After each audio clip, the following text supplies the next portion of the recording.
el ministerio evangelístico y de enseñanza Vida para todas las naciones, recuperando el diseño original, presenta al maestro Mario Barroso. En esta tarde vamos a estar celebrando nuestro 18º encuentro como Escuela de Formación Ministerial Vida para toda la Nación.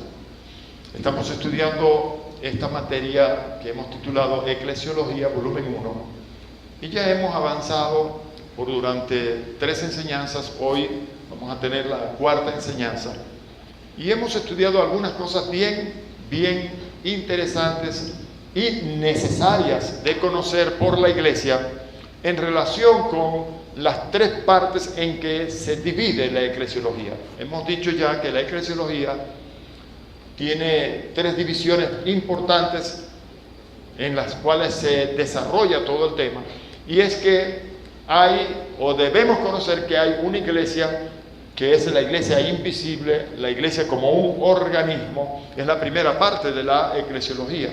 Habíamos dicho en el transcurrir del estudio, en medio de las enseñanzas, que la gran mayoría de los escritores, estudiosos o eruditos en la materia le han dado mayor énfasis a la segunda parte de la eclesiología, que es la que conocemos nosotros como la eclesiología o la iglesia organizada, la iglesia local. Y hay una tercera parte que es la iglesia como individuo, o sea, cada uno de los miembros de la iglesia es a su vez también un templo del Espíritu Santo de Dios, y ese individuo tiene unas responsabilidades que le han sido encomendadas por el Señor, aparte de las otras que se le recomendaron a la iglesia local, a la iglesia como congregación, y que son bien interesantes cuando nosotros las descubrimos. Podemos hacernos una pregunta aquí antes de comenzar pues con la enseñanza. ¿A quién le comisionó el Señor la labor de ir a todo el mundo a predicar el Evangelio y a que le siguieran las señales que Él nos dio para que hiciésemos en su nombre? ¿A la iglesia o a los miembros de la iglesia? ¿Qué creen ustedes? Unos dicen a la iglesia. Yo digo que a los miembros de la iglesia. No encontramos ordenanzas en las Escrituras en donde se mande a la iglesia como tal, a la congregación como tal, o a la asamblea, a ir a hacer el trabajo. Se encuentran ordenanzas, directrices de parte del Señor a los individuos, cada uno en particular. Por eso es que dice, estas señales seguirán a los que creyeren, a los individuos. Amén.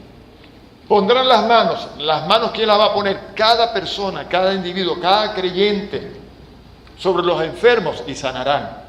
Entonces, es bien interesante que nosotros conozcamos esta parte de la eclesiología, que es la de los miembros de la iglesia como individuos, porque nosotros tenemos delante de Dios una responsabilidad mucho mayor que la que nosotros pensamos. Muchos piensan, muchos creen que la congregación es la responsable de hacer el trabajo de evangelizar al mundo.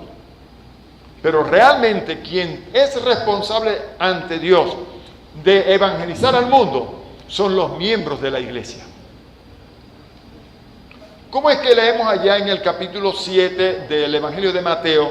Señor, Señor, en tu nombre profetizamos, en tu nombre echamos fuera demonios, en tu nombre hicimos muchos milagros.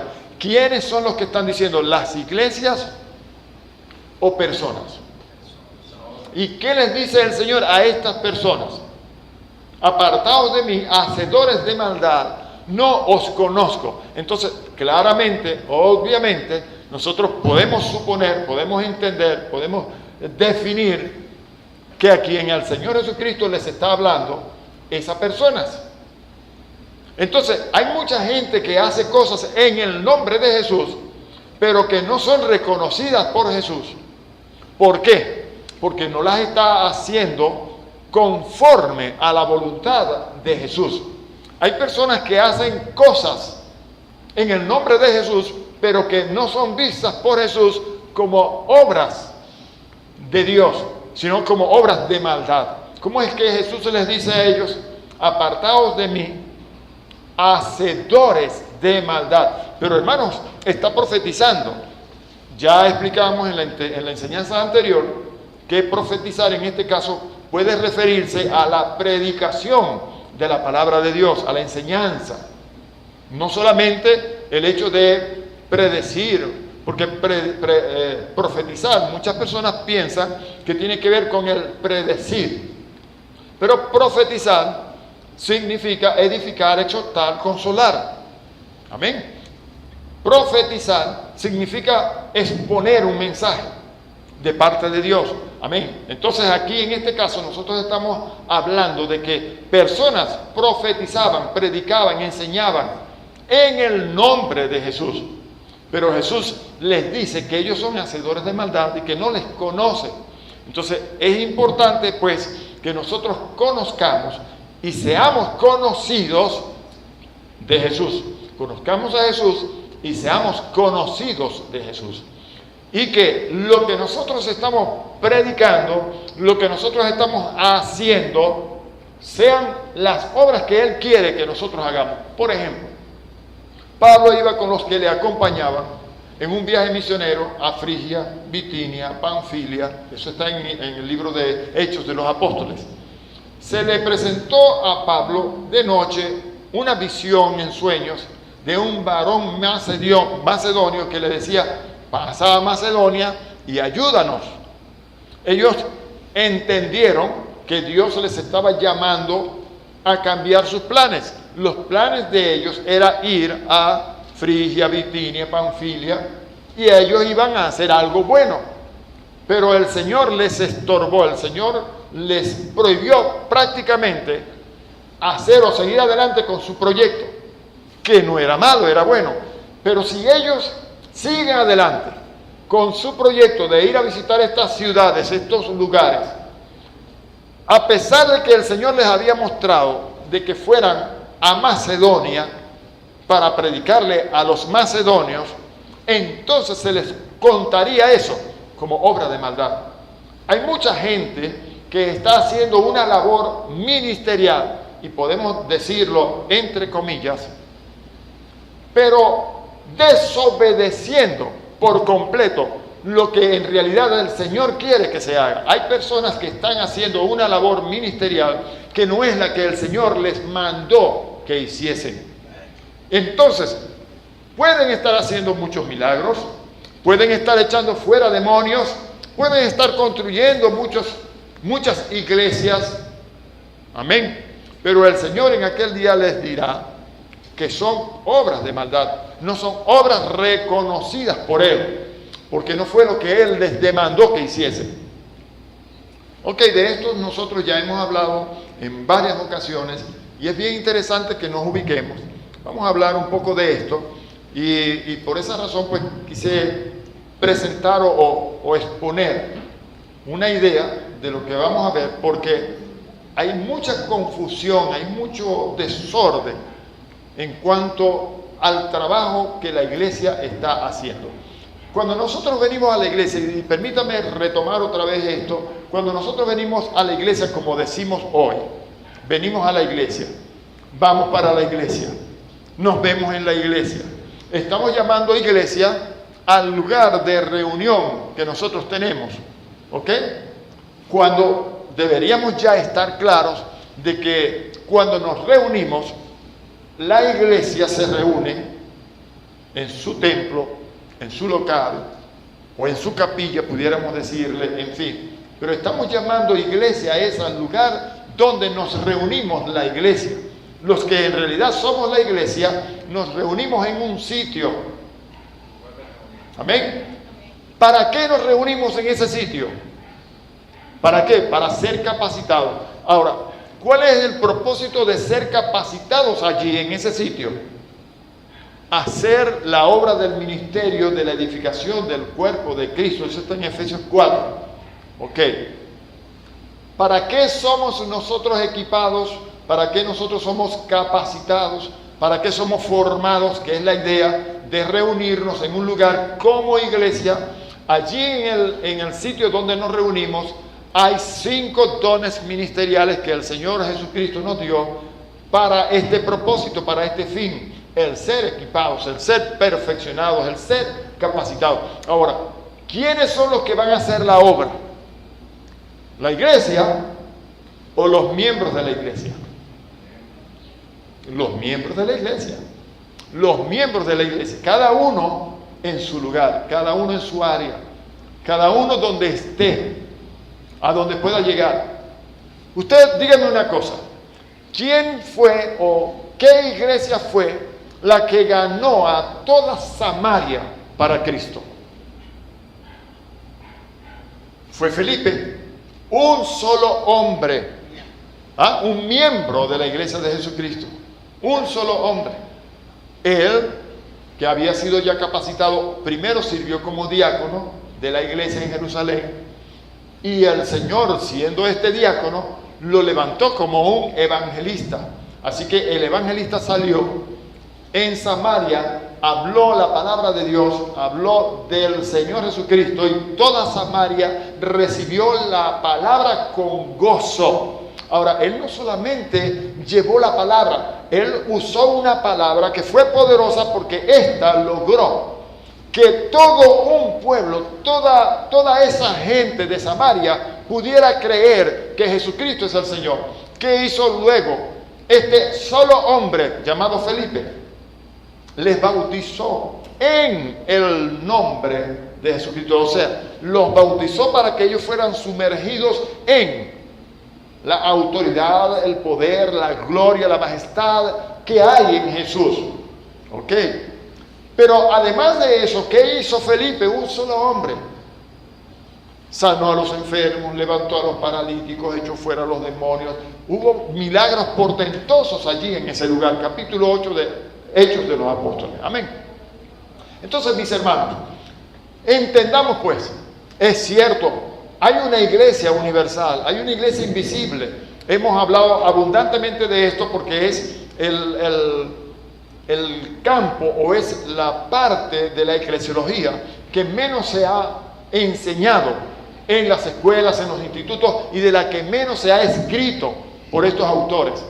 De la que más se escribe y de la que más se enseña es de la iglesia local, de la iglesia organizada. Hemos hablado abundantemente de esto, no me voy a dedicar mucho tiempo para hablar de la iglesia organizada. Ya más o menos tenemos una idea de lo que trata. Algunos puntos que voy a tocar en el desarrollo, muy importantes, porque hay algunos vicios dentro de las iglesias locales o de las iglesias organizadas que nosotros debemos ver, que debemos tocar, para ver si somos capaces de corregirlos. ¿Ok? Hablábamos en la enseñanza anterior, en el encuentro pasado, hablábamos de que lamentable y tristemente la gran mayoría de estas iglesias organizadas son el resultado de divisiones. Ahora, ¿qué es lo que más ha producido las divisiones dentro de la iglesia organizada? ¿Quién me puede decir? ¿Qué será aquello que más divisiones ha producido dentro de las iglesias? Porque usted llega a una iglesia de los Solo Jesús, de la Pentecostal Unida, llega a una iglesia de los Trinitarios, llega a una iglesia de los estos o aquellos, y usted va a encontrar que todas estas organizaciones dicen tener la doctrina verdadera, la sana doctrina. Nosotros tenemos la sana doctrina y por eso no queremos que tú te relaciones con aquellos. O sea, ellos se abrogaron para sí el monopolio de decidir, pues, qué es lo verdadero y qué no es lo verdadero. ¿Cuál es lo verdadero en la doctrina de Cristo y cuál es lo falso? Para ellos, la verdad que ellos predican es la única. O sea, ellos tienen el monopolio de decidir cuál es la verdad y cuál no.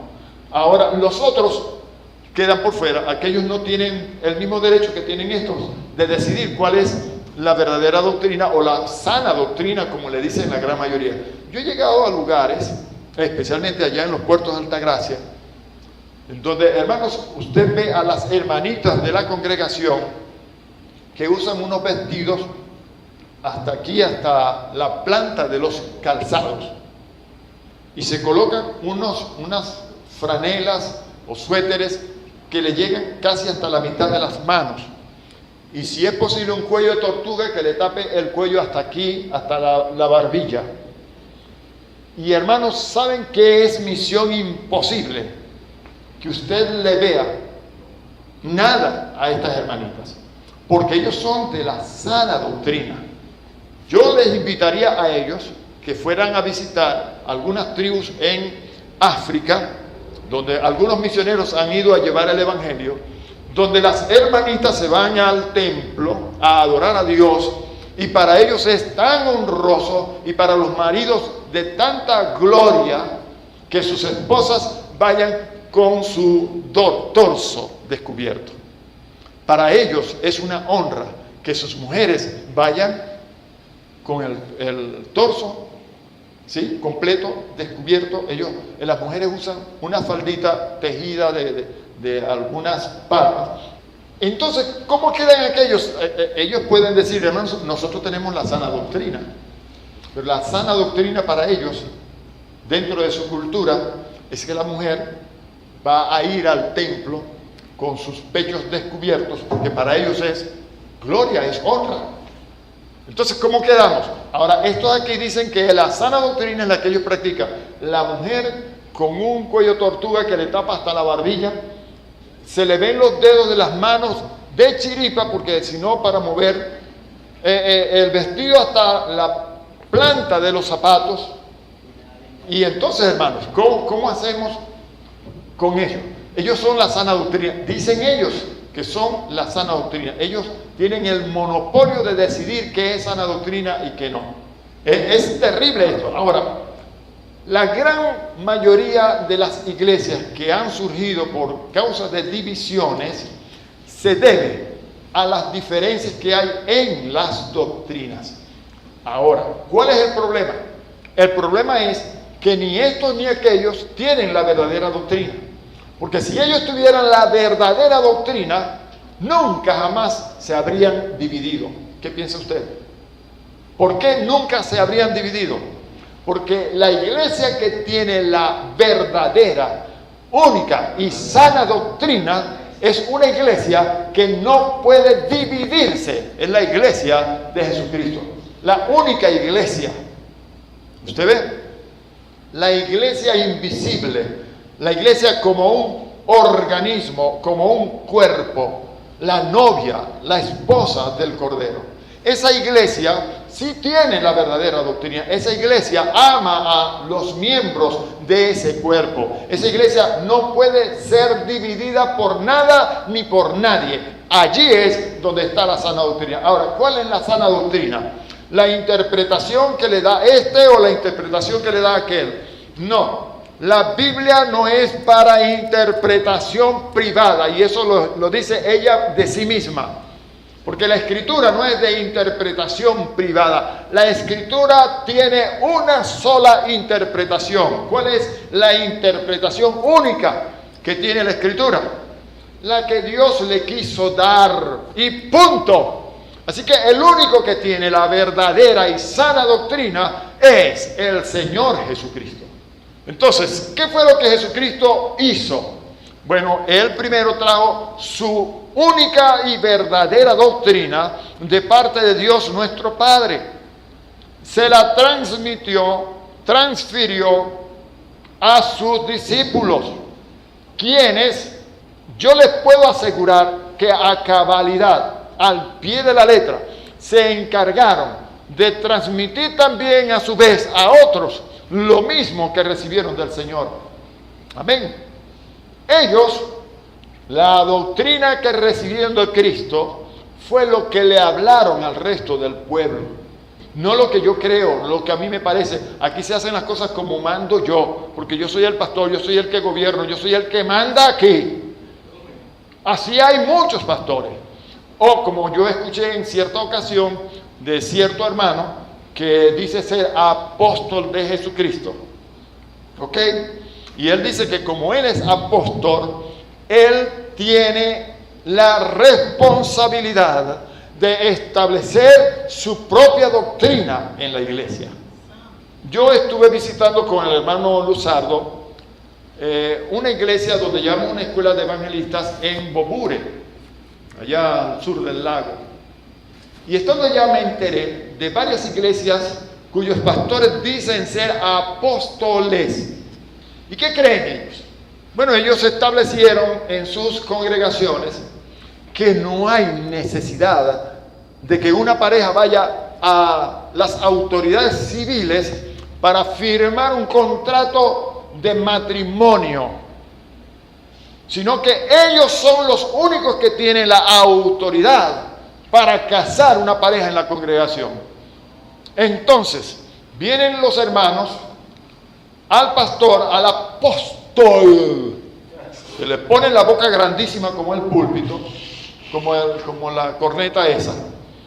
Y entonces ellos son los únicos que tienen la autoridad para casarles.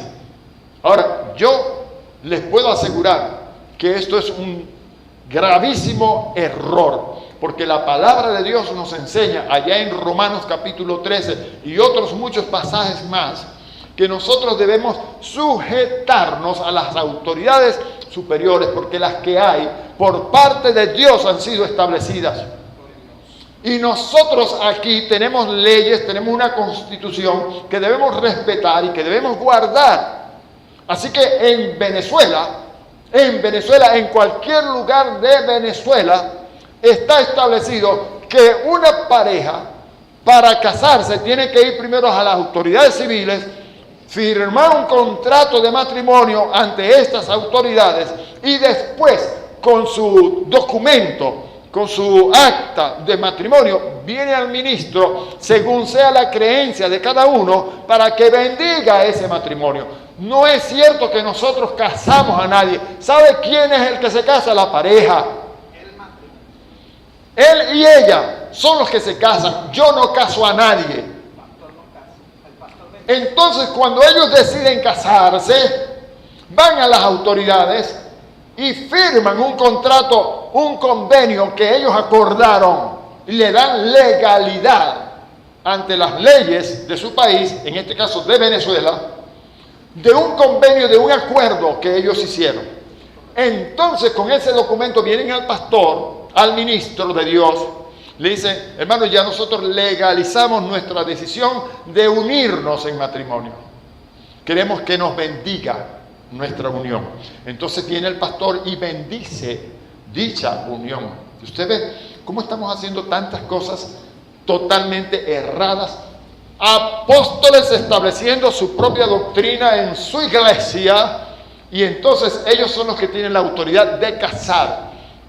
Miren, hermanos, para los efectos de las leyes venezolanas, esa gente vive en concubinato.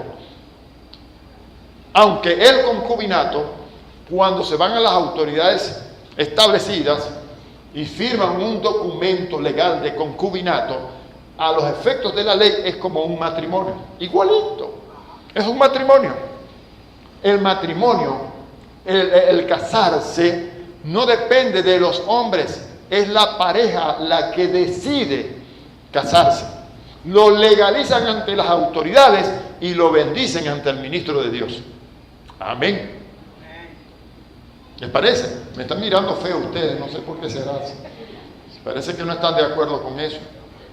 Bueno, las iglesias locales tienen muchos vicios, y decía que la gran mayoría de las divisiones que encontramos dentro de la iglesia organizada, las iglesias locales, ¿ok? Las iglesias visibles, que es muy diferente a la iglesia universal, la invisible, como un organismo, como una sola cosa con Dios, ¿ok? Muy diferente. La iglesia visible, la iglesia organizada, tiene muchas divisiones que han surgido por causa de estas doctrinas, disque sanas doctrinas, que a la luz de la interpretación de sus líderes han desarrollado, han establecido en las congregaciones. Hermanos, qué interesante es que nosotros conozcamos la única y verdadera doctrina. Y la única y verdadera doctrina me permite a mí relacionarme con toda la iglesia del Señor Jesucristo.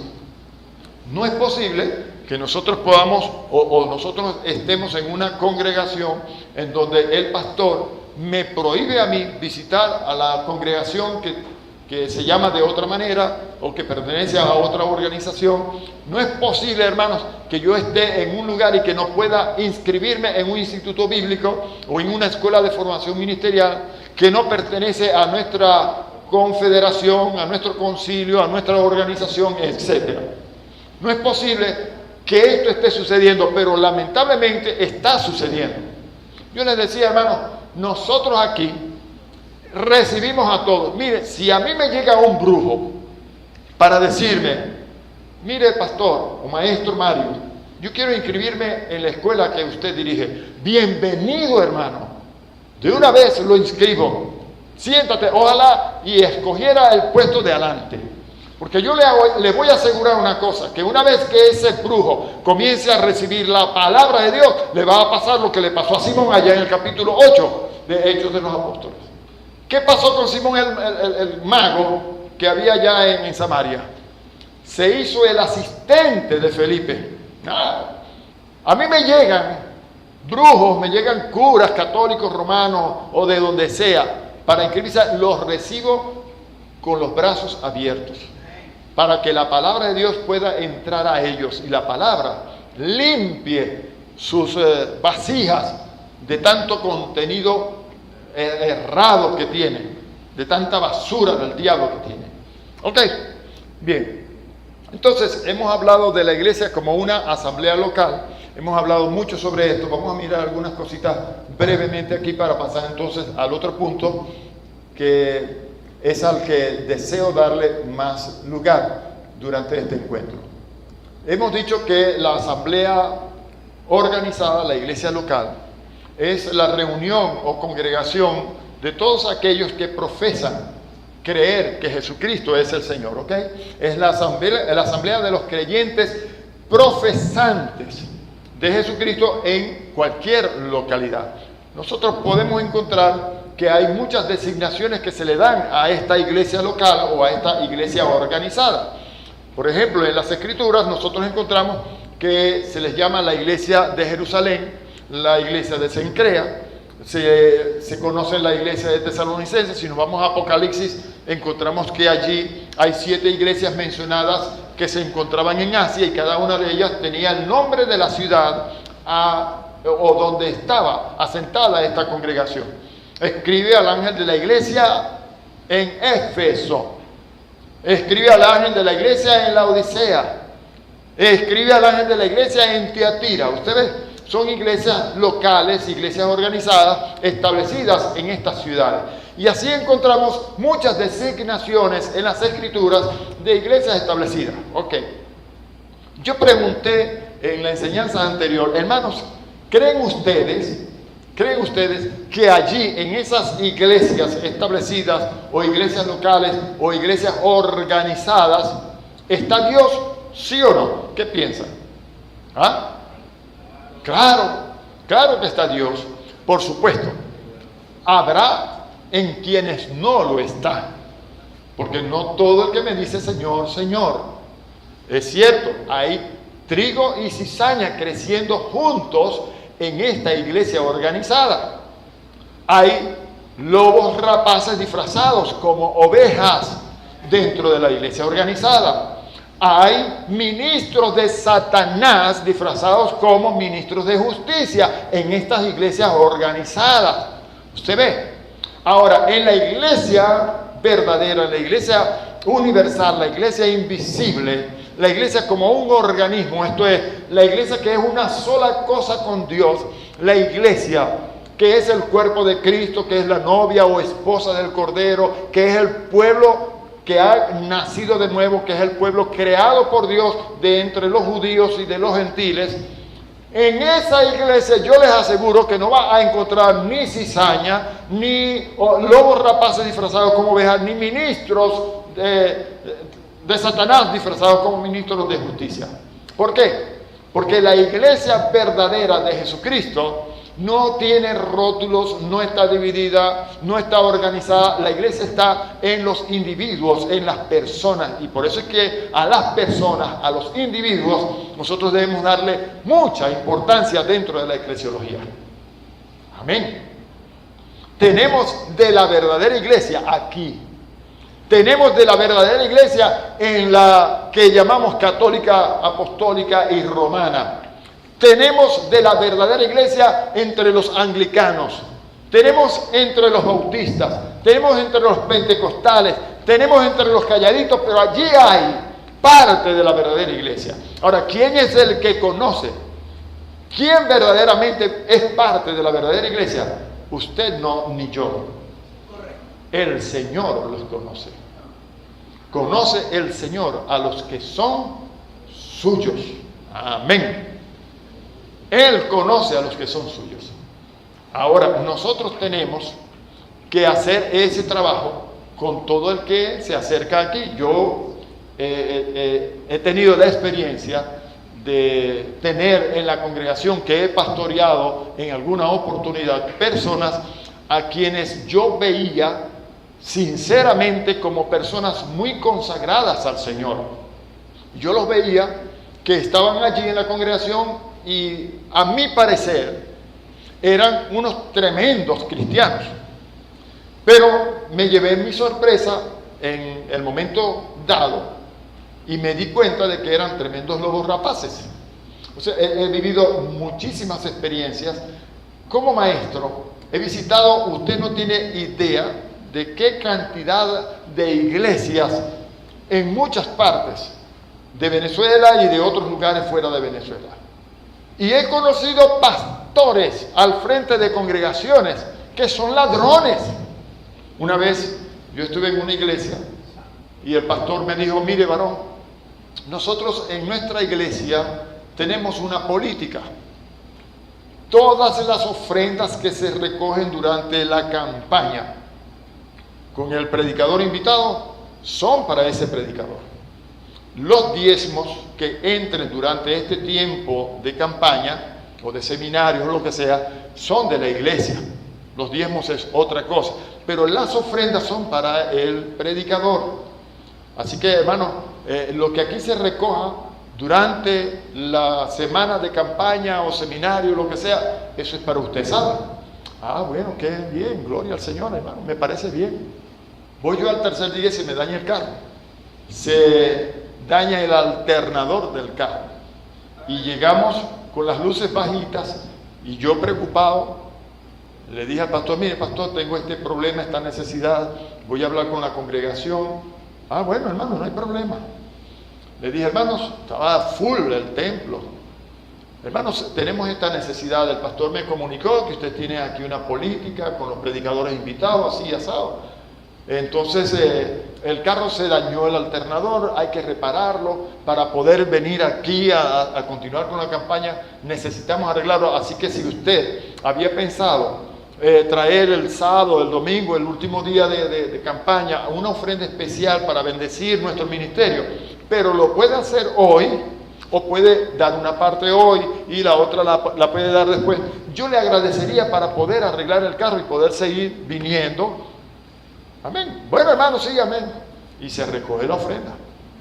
Y el pastor se va con la ofrenda hacia atrás. Espéreme por aquí, varón. Mi esposa me acompañaba y espera, y espera, y espera. Media hora, hermano. Se aparece el hombre con una bolsa.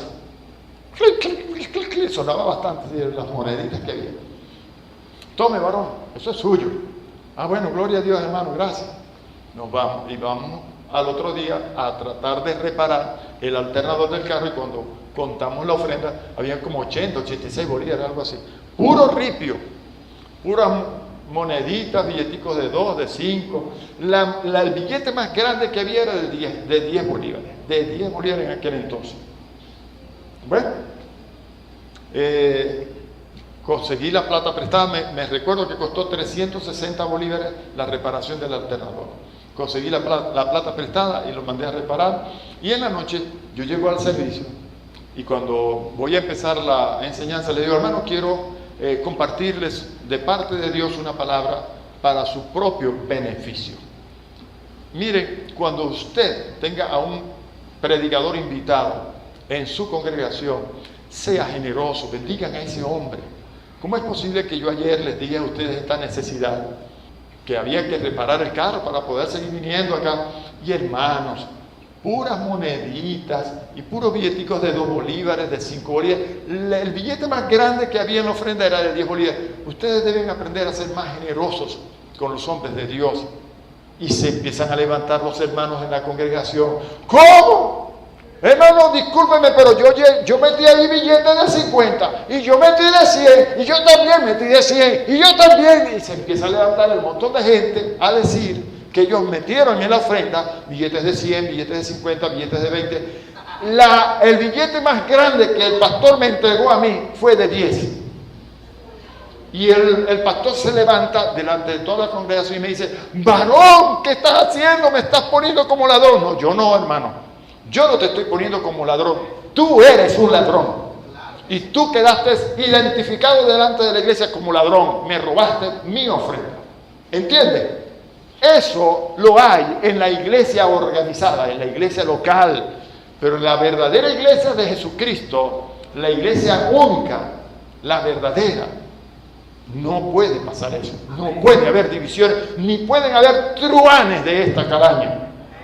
No pueden.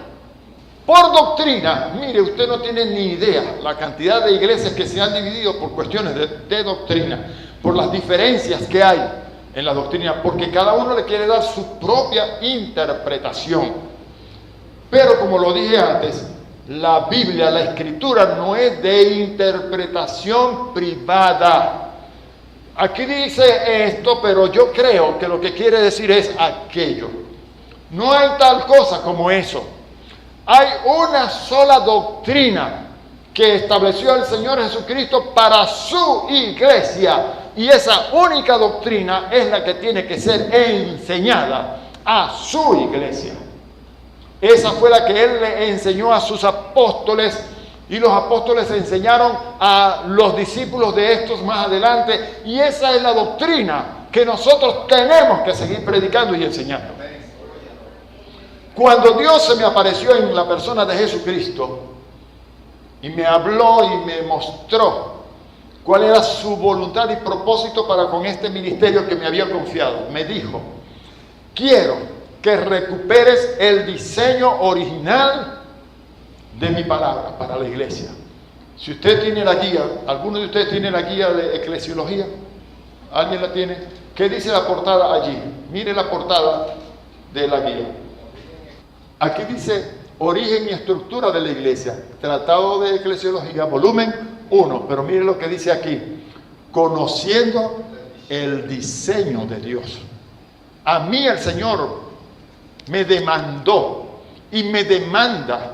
Yo tengo una responsabilidad, un compromiso con Dios de tal magnitud que debo tener mucho cuidado de cómo voy a trazar yo la palabra, qué es lo que voy a entregarle a su pueblo. Dios me va a demandar a mí de eso.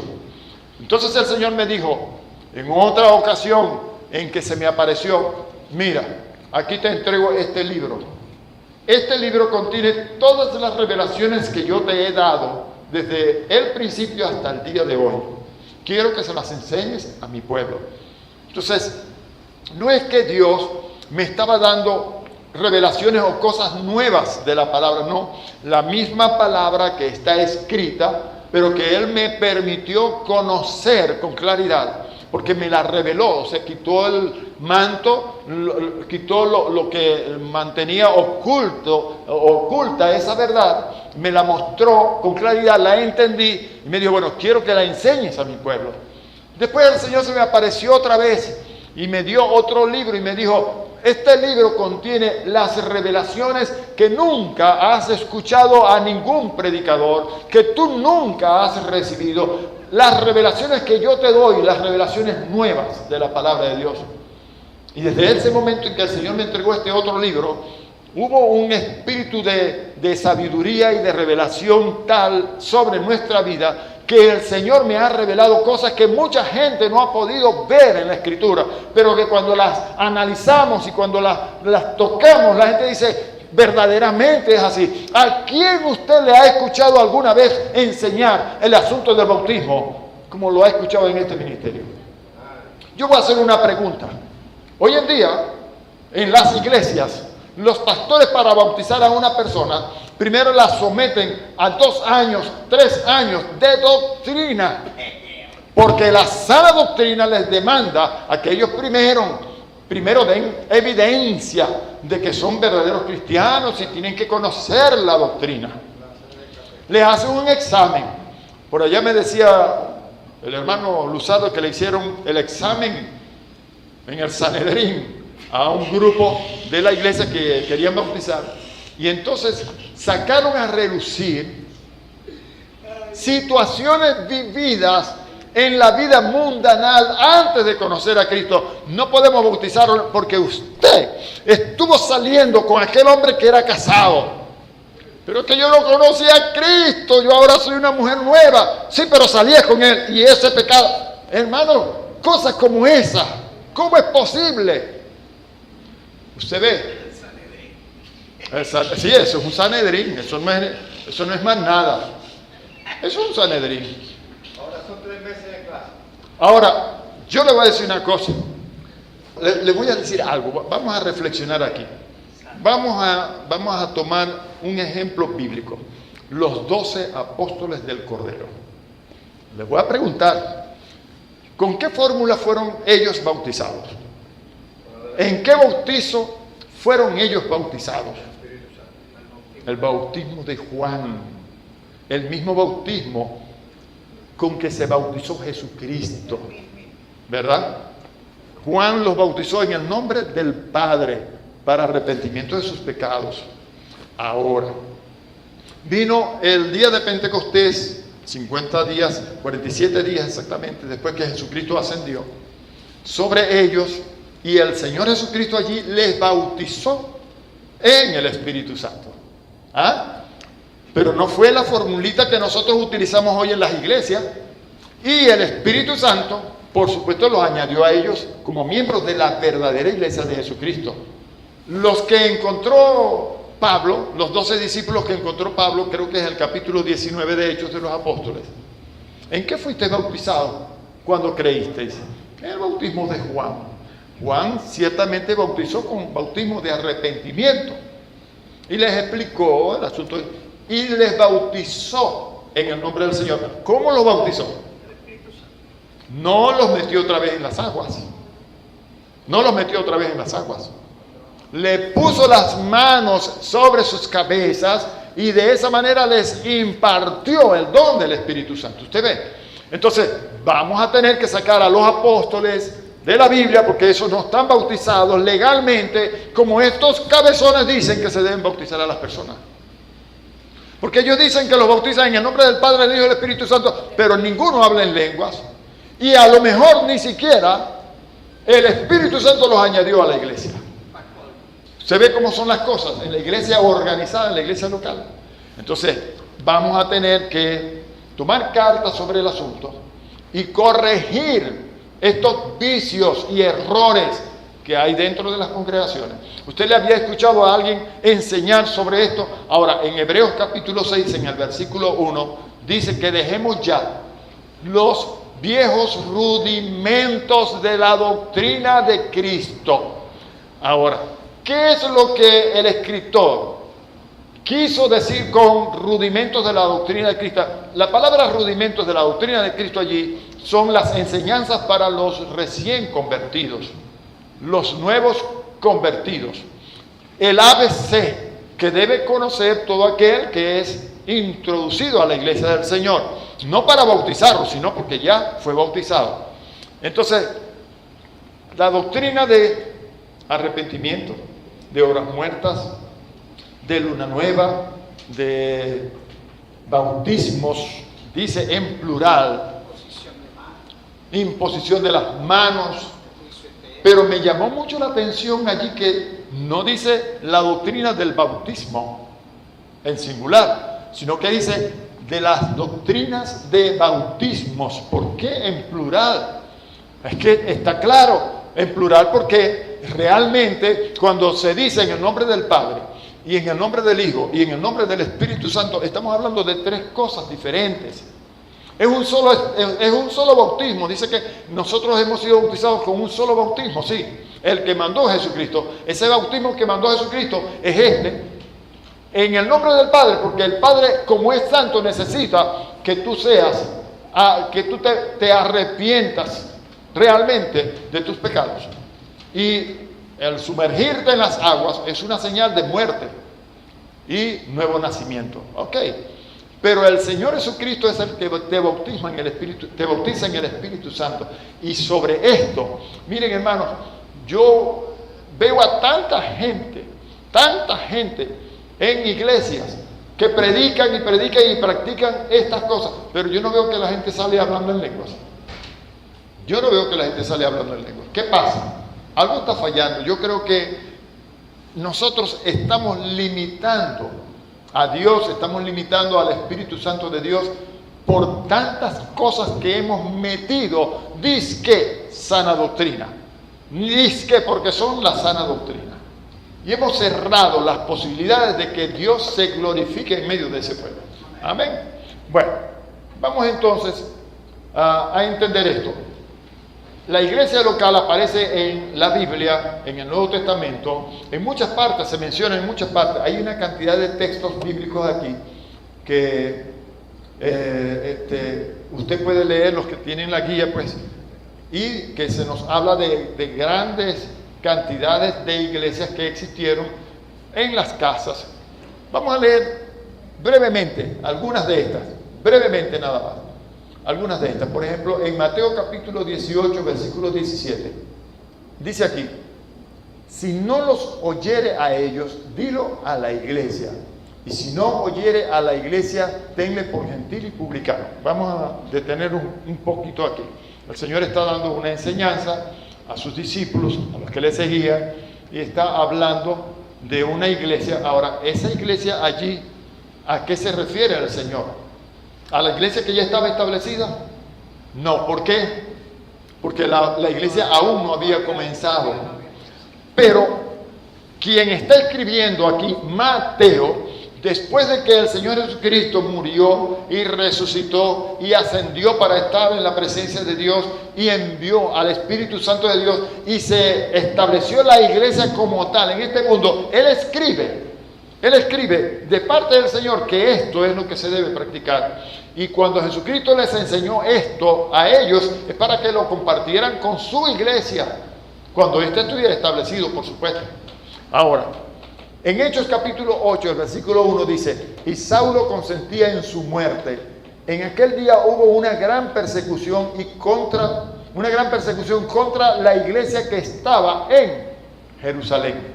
Entonces, si hay iglesia y hay una cantidad de textos bíblicos, usted puede leer el versículo 3 de este mismo capítulo 8 en Hechos, dice: y Saulo asolaba a la iglesia, y entrando casa por casa arrastraba a hombres y a mujeres y los entregaba en la cárcel. En el capítulo 11 del mismo libro de Hechos de los Apóstoles, en el versículo 22 leemos: llegó la noticia de estas cosas a oídos de la iglesia que estaba en Jerusalén. Lo que sí me llama la atención a mí es que en las iglesias que aparecen en el Nuevo Testamento, usted no encuentra que le pongan rótulos o nombres que dicen iglesia de los purificados, iluminados del siglo XX, fulanitos de tal. No. Usted no encuentra que allá se le llama la iglesia que estaba en Jerusalén, la iglesia que estaba en Cencrea, la iglesia que está en Tesalónica, la iglesia que está... Eso me llama la atención. Es la iglesia que está o que se reúne en... Nosotros ahora nos llamamos la iglesia Luz para las Naciones. la iglesia luz del mundo y cosas así por el estilo, en vez de decir la iglesia que está o se reúne en Barrio Zulia, que es como hacía la iglesia en la Biblia, en el Nuevo Testamento. Eso me llama mucho la atención, y así era como ellos lo veían y lo decían. Ahora no, ahora... Y nosotros le colocamos un título también, un nombre a este ministerio: Vida para todas las naciones. Amén. Para poder registrar. En el año 93 registramos nosotros. Y bueno, necesitábamos un título. Pero el problema de esto es lo que hemos tratado, pues, de entender durante estas enseñanzas. El daño tan terrible que la iglesia del Señor ha recibido. Porque nosotros nos hemos dividido en rótulos, nos hemos dividido en organizaciones sectarias y nos hemos creído con el derecho único de ser los intérpretes de la verdadera doctrina, cuando la verdadera doctrina es la del Señor. Nosotros estamos equivocados en muchas cosas, y Dios en este tiempo está llamando en todas partes a todos a volverse al diseño original, a volvernos a la Biblia. Mire, hermano, yo les he contado aquí que estuve en una iglesia predicando, enseñando, llamé a los enfermos, impuse las manos, recibieron el Espíritu Santo todos aquellos que quisieron el Espíritu Santo, hubo sanidades, hubo milagros, hubo gente con cáncer que fue sanada, hubo tumores que desaparecieron, columnas vertebrales que fueron enderezadas. Bueno, eso fue tremendo. Y el pastor, ¿qué hizo conmigo? Me reprobó. Me reprochó, casi que me manda para el infierno, porque yo estaba cometiendo un gravísimo error allí. El error era que ellos tienen su propia doctrina y ellos no creen en la sanidad divina, porque la sanidad de la que habló Isaías, la sanidad que ellos creen, es la espiritual, no la física. Yo le dije a este pastor: mire, pastor, pero discúlpeme usted, cuando Jesucristo fue a la casa de la suegra de Pedro y ésta estaba enferma en su lecho con mucha fiebre, y le tocó y le sanó, y ella se levantó y comenzó a servirles, ¿qué es lo que el escritor dice al respecto? Para que se cumpliese, porque después en la noche vinieron muchos enfermos y muchos endemoniados y a todos los sanó. Y el escritor dice, para que se cumpliese lo dicho por el profeta cuando dijo: por su llaga fuimos nosotros curados. ¿Se ve? Sí, pero eso lo podrá decir la Biblia, pero nosotros tenemos nuestra doctrina y creemos en esa doctrina y tiene que ser así. Yo digo: bueno, hermano, yo lo lamento, yo no hago nada en este lugar. Lo lamento, tengo que irme. Así de sencillo. Pero esa es la triste realidad de lo que se está viviendo en las iglesias organizadas. ¿Ok? Bien, vamos a saltar algunas cosas aquí. Yo en la enseñanza pasada les hablé de las diferentes características que identifican a la iglesia organizada o a las iglesias locales, y que contemplan 5 aspectos básicos. Estos son la iglesia y su doctrina, que es el principal motivo de divisiones que hay en esta iglesia, la iglesia organizada. La iglesia y su servicio, la forma en que cada una hace su trabajo. La iglesia y su organización. Yo les he contado aquí en diferentes oportunidades que he estado en organizaciones que lamentablemente ellas tienen un sistema de gobierno democrático, y nosotros conocemos por las escrituras, conocemos claramente que el gobierno de la iglesia jamás fue, es ni será democrático. El gobierno para la iglesia es teocrático. La iglesia tiene un solo rey, un solo señor, tiene un solo dueño, un solo amo, si se quiere, pues. Amén.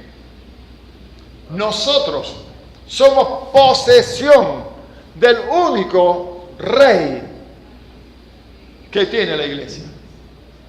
El único que pagó el precio que se exigía para nuestro rescate se llama Jesús. Así que Él nos compró con precio de sangre preciosa. Amén. Entonces, ¿cómo es posible que hay organizaciones? Yo participé en el ministerio con organizaciones en donde la congregación, la iglesia, por votación democrática, eligen a una directiva que les represente, y esa directiva es la que gobierna la iglesia. El pastor es un empleado de la iglesia y que están subordinados a la autoridad de esta directiva. ¿Dónde, Carrizo, disculpen la expresión, usted encuentra eso en las escrituras? Porque que yo sepa, a quien el Señor le dio el gobierno de la iglesia en su nombre fue a los ángeles de la iglesia, no a las directivas elegidas democráticamente, no. Tienen que ser hombres que hayan sido llamados por Dios, preparados para el ministerio por Dios y enviados por Dios, con quienes Dios haya hecho un pacto. Estos, por supuesto, reciben directrices de Dios, y lo que Dios diga que se haga, eso es lo que hay que hacer, y nada más. Punto. Se levantan cabezones a veces en la congregación pretendiendo que los ángeles de las congregaciones se sujeten a ellos. Vayan para una de estas iglesias cuyo gobierno es democrático. Pero en las iglesias cuyo gobierno es teocrático, donde el Señor es el que manda y se hacen las cosas como Él dice que se hagan, aquí se hará así y no como tú quieres. Yo tuve que salir de esa iglesia, salí de allí. Y lamentablemente, aunque amo mucho a esos hermanos y todo eso, y compartí muchas vivencias y muchas experiencias hermosas y todo esto, yo no puedo estar en una iglesia que jamás va a cambiar ese principio, esa forma de gobierno, esa estructura de gobierno que tiene. Lo lamento mucho. Entonces, la iglesia y sus ordenanzas, aquí hay problemas. Bueno, usted no tiene ni idea de las ordenanzas, porque hay cosas que se ordenan en la iglesia que no tienen ni pies ni cabeza. Por ejemplo, una iglesia que tiene sus sugieres o diáconos. Entonces en la puerta tenemos un ujiero diácono. Entonces viene la hermanita que se convirtió en la campaña, pero viene de pantalones, bien arregladita, perfumadita, bonita, para venir a darle culto y pleitesía al Señor en medio del culto con los hermanos. Entonces la ujiera le dice: lo lamento mucho, pero así usted no puede entrar a la iglesia, porque la iglesia es esto. Mi casa, casa de oración será llamada, esto es una casa de santidad. Usted no puede estar así, hermana, usted está mundana, con pantalones, ni se diga. Entonces hay ordenanzas, hay cosas que se practican en iglesias locales, hermanos, que están totalmente fuera de orden. Jesucristo, en la cruz del Calvario, estaba desnudito en pelotas. Vamos a pensar que le pusieron un pañito para taparle sus partes. Vamos a pensar que tenía un guayuco, un taparrabo. Vamos a pensar. Pero la Biblia dice: y repartieron entre sí mis vestidos. Yo pienso que Jesucristo estaba desnudito en pelota, y a su lado izquierdo y a su lado derecho estaban dos ladrones. Uno le injuriaba, pero el otro le dijo: Señor, acuérdate de mí cuando vengas en tu reino. Y Jesús, desnudo en pelota, le dijo al otro que también estaba desnudo: no puedes entrar al reino porque estás desnudo. ¿Ah? ¿Qué fue lo que le dijo Jesús? De cierto, te digo hoy que estarás conmigo en el paraíso. Gloria al Señor. Ahora no, en una oportunidad alguien estaba clamando al Señor y clama: ay Señor, mira que esta gente no me quieren dejar entrar, no me permiten, Señor. Porque el Señor le dijo: no te preocupes, mire, ellos tienen 35 años de fundados de estar allí y a mí tampoco me han dejado entrar. Imagínense, yo que soy Jesucristo, a mí tampoco me han dejado entrar. ¿Ah? Y la pobre hermana orando al Señor: ay Señor, trata con ellos, Señor, para que cambien esa manera de ser. No me dejan entrar porque yo no, porque esto, porque aquello, por lo otro. No te preocupes, yo tengo 35 años que fundaron la iglesia y a mí tampoco me han dejado entrar, imagínate. Bueno, sí, esas cosas. La iglesia y su ordenanza. Son 5 cosas: la iglesia y su doctrina, la iglesia y su servicio, la iglesia y su organización, la iglesia y sus ordenanzas, y la iglesia y su orden. el orden de los cultos. Yo he ido a iglesias en donde el culto se ha desarrollado de una manera, a veces es muy bonito y muy atractivo y todo eso. Fuimos a visitar una congregación y comienza el servicio con un video. Pling, y unas propagandas allí de esto, de Jesús, de la iglesia, yo sé. Y entonces viene la alabanza, pues, y ahí te van videos de alabanza, y todo fue con video. Las propagandas, los cultos, lo que vamos a hacer, todo era con video. Oye, muy bonito todo, y se veía muy bonito el video y todo eso. Hasta que por fin, bueno, el pastor con nosotros una enseñanza. Y viene el pastor, y el pastor predicó un mensaje muy elocuente, tocó puntos bastante sensibles, pero yo decía, Dios mío, ¿cuándo van a predicar la palabra? Se habló de todo, pero no se habló la palabra, no se explicó, no se predicó, no se enseñó la palabra. Se hablaron de muchas cosas allí, y así hay cantidad de iglesias. Muy bonito el orden del culto, muy bonito, todo muy atractivo, pero vacío, hermano. ¿Dónde está la unción del Santo Espíritu? ¿Dónde está el Espíritu de Dios allí en esa gente? ¿Dónde están los músicos que están alabando en espíritu y en verdad al Señor? ¿Dónde están los adoradores? ¿Dónde está ese predicador de fuego que enseña la palabra de Dios? No lo hay. Amén. Bueno, podemos entonces hablar de las doctrinas y pasaríamos todo el resto del tiempo con esto y no llegaríamos a un acuerdo. Sencillamente, hermanos, recuérdese esto, grábese esto y llévelo con usted. Diferencias de doctrina no son una buena señal. Toda iglesia que no esté de acuerdo en las doctrinas es una iglesia local, una iglesia organizada y que tiene muchas diferencias y por eso está dividida del resto de las iglesias. La iglesia verdadera del Señor tiene una única y verdadera doctrina y ella no está dividida de nadie. Viene aquí el pastor de esta iglesia, no quiere que se haga así, que no se haga asado, porque ellos piensan que es de esta manera. Él no tiene ningún problema. Allá él con su piojo en la cabeza. Allá él con su piojo en la cabeza.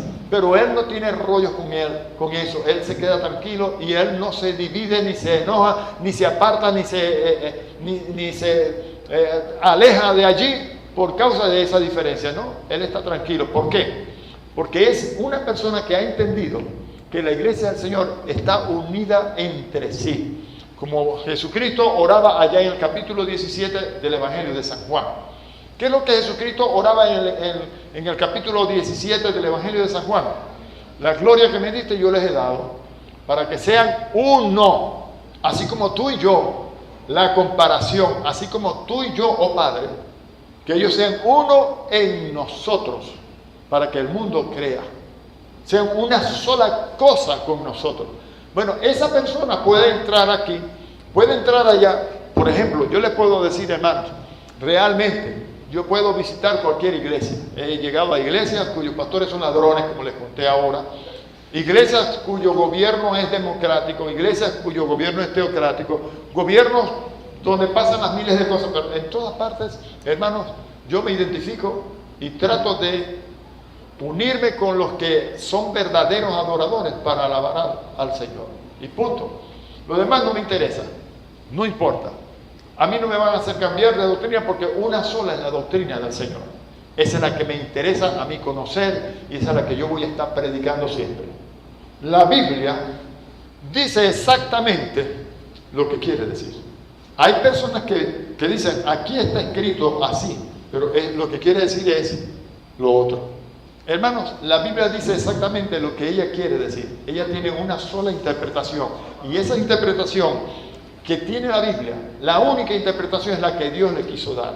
El problema es que mucha gente no tiene la revelación de esa única interpretación que Dios le dio a la Biblia. Ahí está el detalle. Y ese es el detalle. Por eso es que tenemos que rogar a Dios y por eso es que Pablo rogaba también a Dios para que Dios le diera a los cristianos espíritu de sabiduría y de revelación. Y el problema que hay en la iglesia de hoy es que no tienen revelación. La iglesia no se está edificando sobre la revelación de la palabra. Necesitamos conocer la verdad de la palabra de Dios. Necesitamos la revelación. Así de sencillo. Amén. No hay tal cosa como sanas doctrinas por aquí, sanas doctrinas por allá. ¿Cuántas sanas doctrinas habrá? ¿Ah? Yo tendría que preguntar, hermano, entonces, si hay tantas sanas doctrinas, ¿a cuál de ellas me voy a sujetar? ¿Ah? ¿A cuál de ellas me voy a sujetar? ¿A la que tiene quién? ¿Quién me garantiza a mí que esta organización o aquella, o este concilio o esta federación son los que tienen la verdadera doctrina?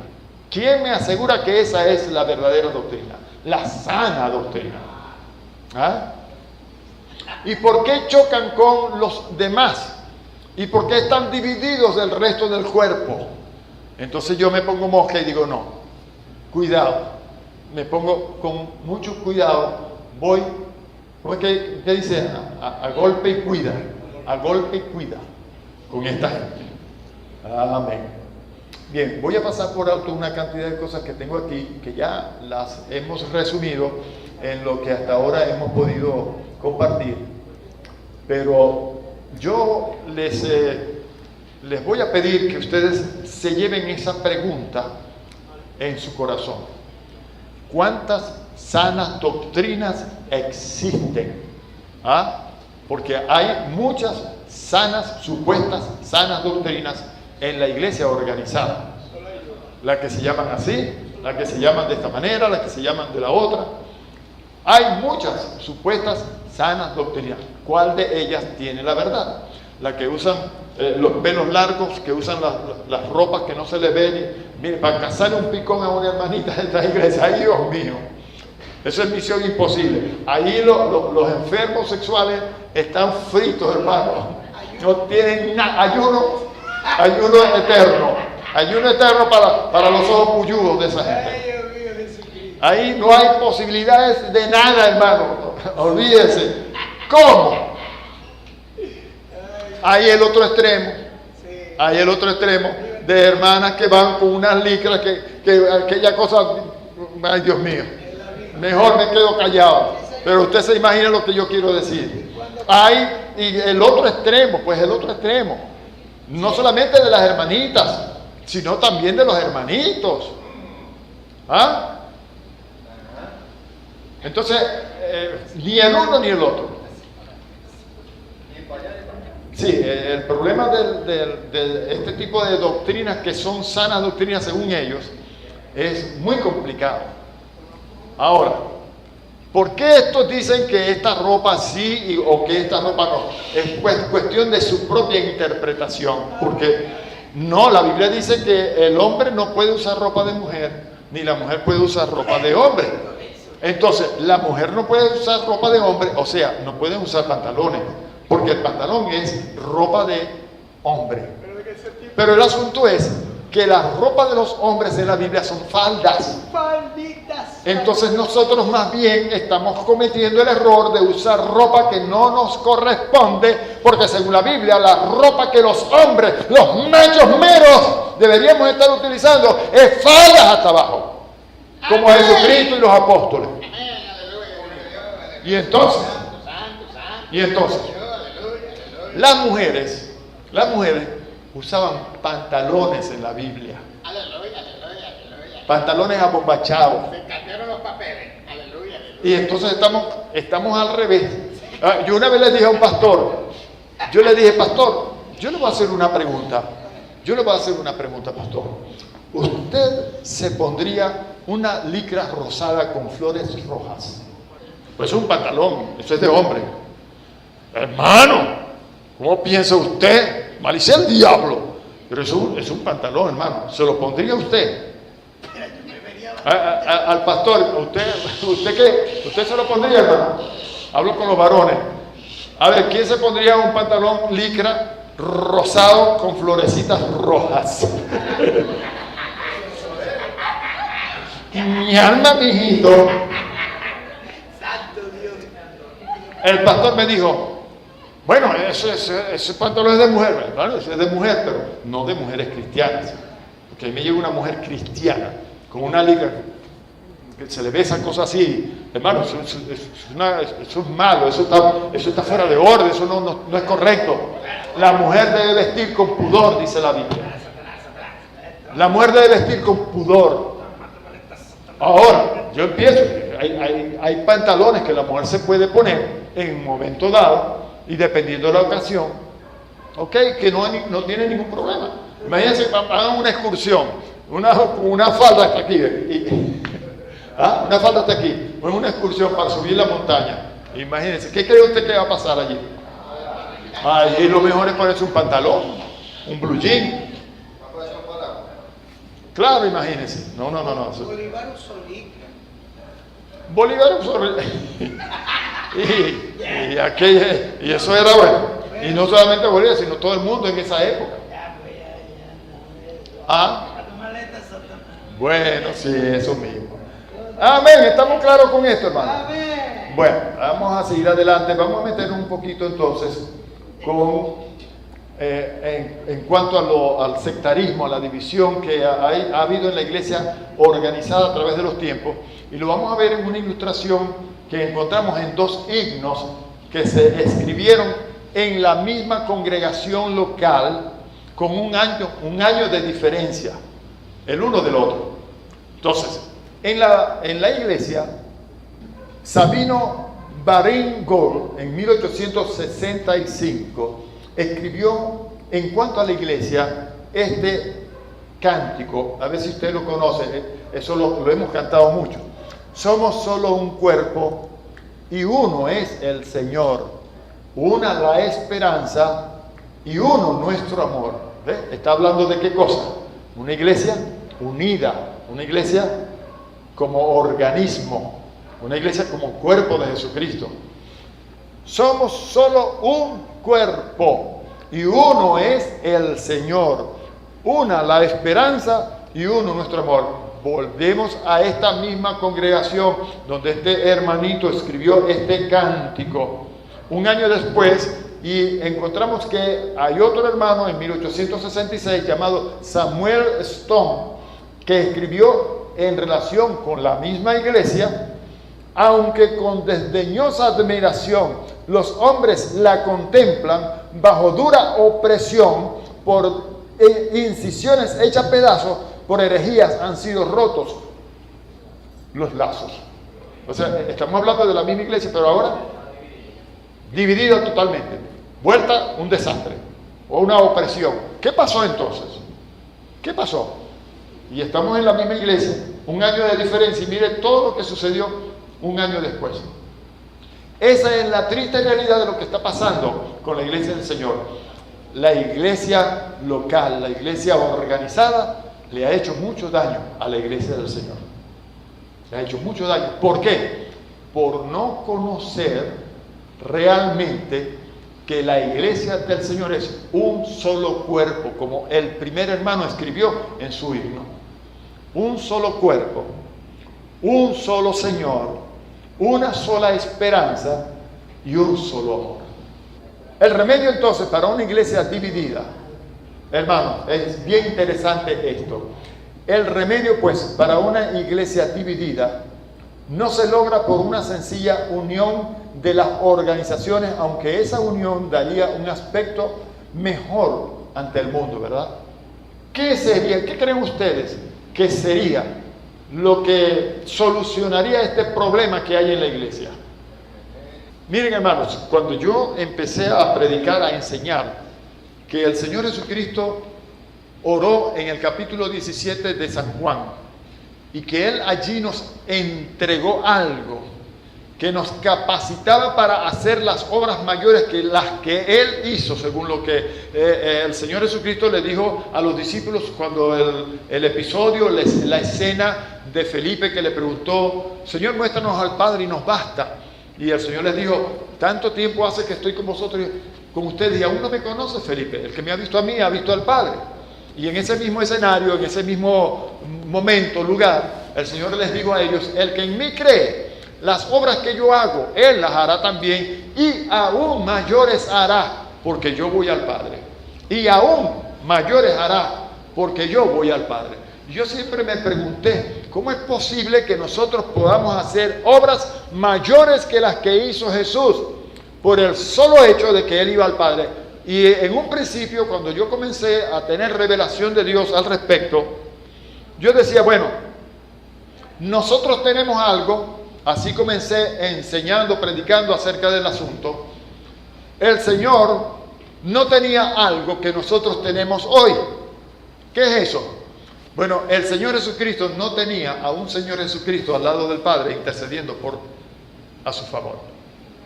Yo decía, nosotros contamos con una ventaja sobre Jesucristo, y la ventaja es que nosotros tenemos a un Señor Jesucristo a la diestra del Padre intercediendo a nuestro favor. Nosotros tenemos a un Señor Jesucristo a la diestra del Padre que intercede por nosotros. Y así comencé yo, enseñando acerca de este asunto. Pero luego el Señor Jesucristo abrió mis ojos con más profundidad y me mostró que el asunto iba mucho más allá de esto. Cuando Él fue al Padre, Él fue para ser glorificado nuevamente. Ustedes recuerdan que cuando Jesús resucitó, vino María al sepulcro y vio al ángel que estaba allí cuando se corrió la piedra y todo esto. Y cuando ella se encontró con su maestro, que el Señor le dijo María, ella creía que era el hortelano, el cuidador del jardín, en fin. Cuando Jesús le dice a ella María, cuando ella escucha su nombre en labios de Jesús, ella entiende que quien le está hablando es Jesús. Ella reconoció la voz de su maestro que le dijo María. Jesús tenía una manera muy particular de decirle el nombre a cada uno. Y en este caso a María, cuando Él le dijo María, ella entendió que era Jesús quien le estaba diciendo María. Reconoció que era la forma en que Jesús la llamaba a ella. Y cuando lo vio, se emocionó tanto que se le lanzó encima y lo quiso abrazar. Y Jesús le dijo, no me toques, no me toques, no me toques. Mi alma. Usted se imagina a María, ¿y a este qué le pasa? ¿Qué bicho te picó, mijo? No me toques. Y el Señor le dijo, porque aún no he subido al Padre para ser glorificado. Ustedes recuerdan, Jesús se dio en sacrificio por el pecado del mundo, ¿verdad? Como el sumo sacerdote de Dios. Él ahora tenía que entrar al lugar santísimo celestial con la sangre de la ofrenda de la sangre derramada para ser presentada ante Dios. Cuando Jesús entra al lugar santísimo celestial y presenta la ofrenda de su sangre vertida por nuestro pecado, y esta es aceptada, su sacrificio es aceptado, entonces Dios procede a devolverle a Jesucristo lo que al principio de la oración Jesús le había pedido. ¿Qué fue lo que Jesucristo le dice en los primeros versículos de este capítulo 17 de San Juan? Glorifícame tú al lado tuyo con aquella gloria que tuve contigo antes de que el mundo fuese. ¿Por qué? Porque Él se había vaciado de esa gloria, según lo dice Pablo en la carta a los Filipenses, en el capítulo 2. No estimó el ser igual a Dios como cosa a que aferrarse, sino que se despojó, se vació a sí mismo, haciéndose semejante a los hombres. ¿Ok? Eso está en el versículo 5, 6.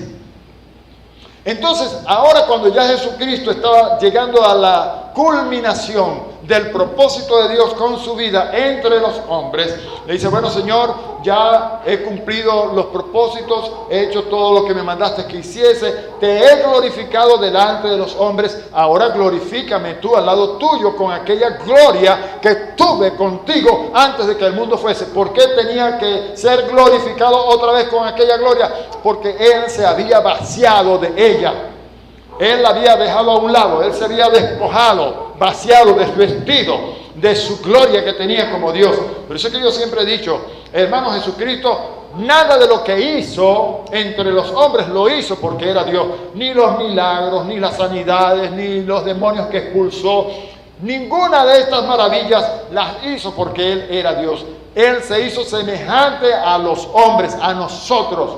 Y fue necesario que Dios lo ungiera, como dice Lucas capítulo 4, versículo 18, lo ungiera con su Espíritu Santo para poder hacer las obras de Dios. Entonces, Él le dice a María, no me toques porque aún no he subido al Padre para ser glorificado. Jesús sube al Padre, recibe otra vez la gloria y entonces Él comparte su gloria con su iglesia. Ahora Él le dice, la gloria que me diste, yo les he dado para que sean uno, así como tú y yo, oh Padre, que ellos sean uno o una sola cosa con nosotros, un solo organismo, un solo cuerpo. Amén. Entonces, mis hermanos, cuando nosotros vemos la verdadera iglesia desde este ángulo, desde este punto de vista, hermanos, yo creo que estas trivialidades que han dividido tanto a la iglesia del Señor deberían acabarse.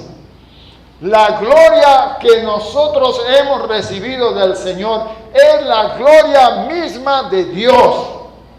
Y Jesús nos la dio a nosotros para que fuéramos uno solo.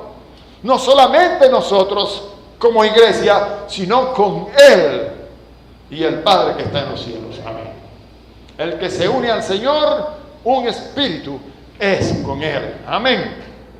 Entonces, el remedio pues, para que la iglesia que está dividida vuelva a unirse, ¿cuál creen ustedes que sea? ¿Cuál será el remedio para que la iglesia deje de estar dividida y se una como una sola cosa? Volver al diseño. ¿Cómo se vuelve al diseño?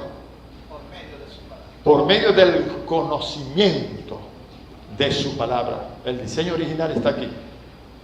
Pero, lamentablemente, la iglesia del Señor no ha contado con los ministros de Dios preparados para que enseñen esto al pueblo, sino que se han levantado muchos ministros en su propio parecer, en su propia opinión, y estos han estado enseñando a la iglesia por años y años y años cosas totalmente al margen, distintas a lo que Dios estableció aquí en su palabra. Por eso es que Jeremías, allá en el capítulo 6, escribió que vayamos por los caminos y preguntemos, ¿dónde, en las sendas antiguas, preguntemos, ¿dónde está el verdadero camino?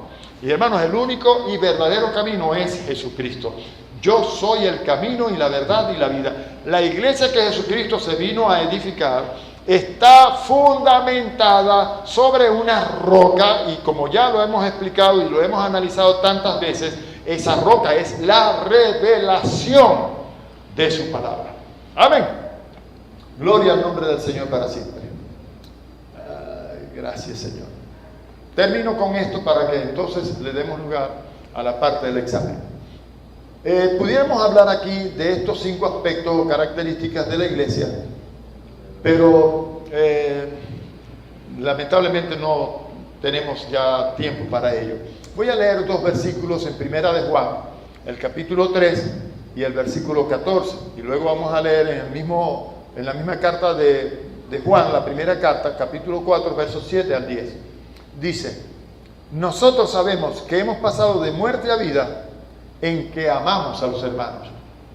Yo pregunto, ¿será verdadero amor, o este amor al que se refiere aquí Juan cuando escribe, el que se practica en estas iglesias que le prohíben a los miembros de la iglesia asociarse, relacionarse con los miembros de otra iglesia? ¿Será verdadero amor? O vamos a leer en los versículos 7 al 10 del capítulo 4 en la misma carta. Amados, amémonos unos a otros, porque el amor es de Dios. Todo aquel que ama es nacido de Dios y conoce a Dios. El que no ama no ha conocido a Dios, porque Dios es amor. En esto se mostró el amor de Dios para con nosotros, en que Dios envió a su Hijo unigénito al mundo para que vivamos por Él. En esto consiste el amor, no en que nosotros hayamos amado a Dios, sino en que Él nos amó a nosotros y envió a su Hijo en propiciación por nuestros pecados. Amén. Así que, bien, hay tantas cosas, hermanos, que me gustaría que usted aprendiera de este tema, pero vamos a dejarlo hasta aquí.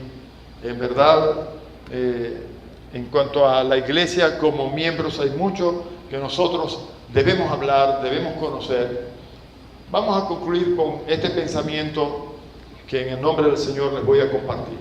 Hay mucha gente que es creyente solamente cuando está con la congregación.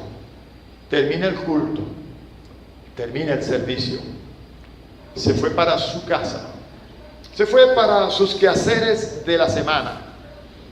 Tiene un trabajo, tiene una familia o estudia. Bueno, cada uno tiene su área en la que se desenvuelve, pues, como persona. Aquí usted lo ve bien trajeadito, con una corbata, o bien bonita, con un vestido bien elegante y presente para la gloria del Señor. ¡Ay, qué tremenda la hermana! ¡Qué tremendo el hermano! ¡Ay, qué santo! Se respira santidad de esa persona.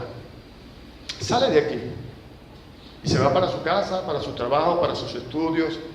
Resulta que allá en la casa se la pasa maldiciendo, diciendo palabras obscenas, llamando endemoniado a los hijos, maltratando a los padres, a los hermanos, a qué sé yo. Si es posible en su trabajo, metiéndole la mano a la empresa y sustrayendo, hurtando, porque la cosa está apretada, hermano, y usted sabe que no me alcanza, y estos jefes que yo tengo son tan miserables que me pagan un sueldo de miseria. Entonces, para redondearme, yo tengo que defenderme y meto la mano. Usted sabe, hermano.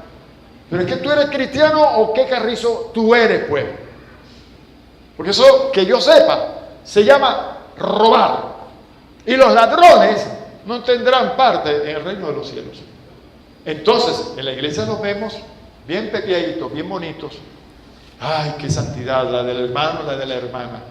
Pero afuera, ¿quién eres tú afuera? Como persona, como miembro de Jesucristo, del cuerpo de Jesucristo. En los estudios, aquí nosotros permitimos abrir la Biblia, abrir la guía, para que se ayude y pueda presentar sus evaluaciones. A lo mejor en sus estudios allá, en donde usted lo hace, en el liceo, en la universidad, o en el tecnológico, en el instituto, donde sea, a lo mejor la regla es que no se vale abrir libros cerrados. Entonces usted, como cristiano, miembro del cuerpo de Cristo, se lleva su tremenda chuleta preparada, encaletadita entre el anillo, en el reloj, entre la correa, y entonces cuando nadie lo está viendo saca y se copia. ¿Y cómo se le llama a eso? Yo considero que eso es pecado. No hay integridad en muchas personas. En pocas palabras, hermano, si usted de verdad ama al Señor y quiere ser aprobado por Dios en todas las cosas, si en realidad usted se siente, cree que es un miembro de la iglesia del Señor, usted sea una persona íntegra en todo su ser, en todo lo que haga. Hay un texto que Pablo escribió: y todo lo que hagáis, sea de palabra o de hecho, hacedlo como para el Señor y no para los hombres. Y no para los hombres. Aquí, hermanos, en la iglesia se han invertido los papeles, pero hay mucha gente que hace las cosas no para el Señor, sino para los hombres. Me voy a poner las pilas para que el pastor me vea, a ver si me nombra copastor el año próximo. Y mucha gente obra así, por los propios intereses que tiene ante los hombres. ¿Sí? Yo te voy a decir una cosa. ¿Tú quieres ser un copastor nombrado por los hombres o quieres ser un ministro nombrado por el Señor? Si quieres ser un ministro nombrado por el Señor, recuerda de las parábolas, de las tantas parábolas que Jesucristo habló, enseñó. Acuérdate de la parábola de los talentos. Él entregó a uno 5 talentos, a otro le entregó 2 talentos y a otro le entregó 1 talento. ¿Qué hizo el que tenía 5 talentos? Ganó 5 sobre ellos. Y cuando el Señor vino, le entregó los 5 talentos más los 5 que había ganado. Y el Señor le dijo: bien, buen siervo y fiel. Sobre poco has sido fiel, sobre mucho te pondré. Y así mismo sucedió con el que recibió 2 talentos. El que recibió 1 lo escondió bajo tierra. Te conozco que eres un hombre justo, que ciegas donde no sembraste y recoges donde no. ¿Ah? Pero el Señor allí me llamó la atención con una expresión, con una frase que cuando yo la vi, yo dije: wow, Padre, qué tremendo. Mucha gente no sabe esto. Cuando le dio la sentencia al que recibió 1 y que no ganó nada sobre su único talento, sino que lo escondió, el Señor dijo que le echaran a las tinieblas de afuera. Pero hay algo allí, una ley que el Señor estableció. Quítenle el talento que tenía esta persona y désenlo al que tiene 10, porque al que tiene se le dará más, y al que no tiene, aún lo que tiene, le será quitado. Es una ley, es una ley. Usted quiere que el Señor te añada cada día más y más y más. Séle fiel con lo poco que Él te ha dado. Multiplica. Y hermanos, una cosa que hemos estado llamando a esta escuela desde un principio es a producir los resultados que el Señor desea que nosotros produzcamos. Es tiempo de que salgamos, es tiempo de que nosotros demos de gracia lo que de gracia hemos recibido. Amén. Bueno, damos gracias al Señor. Padre, despedimos este tiempo de enseñanza. Te pedimos, Señor, que esta palabra que hoy hemos recibido quede grabada en nuestros corazones. Bendice a mis hermanos y permite que este llamado, esta exhortación que hemos recibido en esta hora sea tomada en cuenta, Señor, y que todos a partir de hoy, a partir de este día, comiencen a vivir una vida de integridad para la gloria de tu santo nombre, en Cristo Jesús.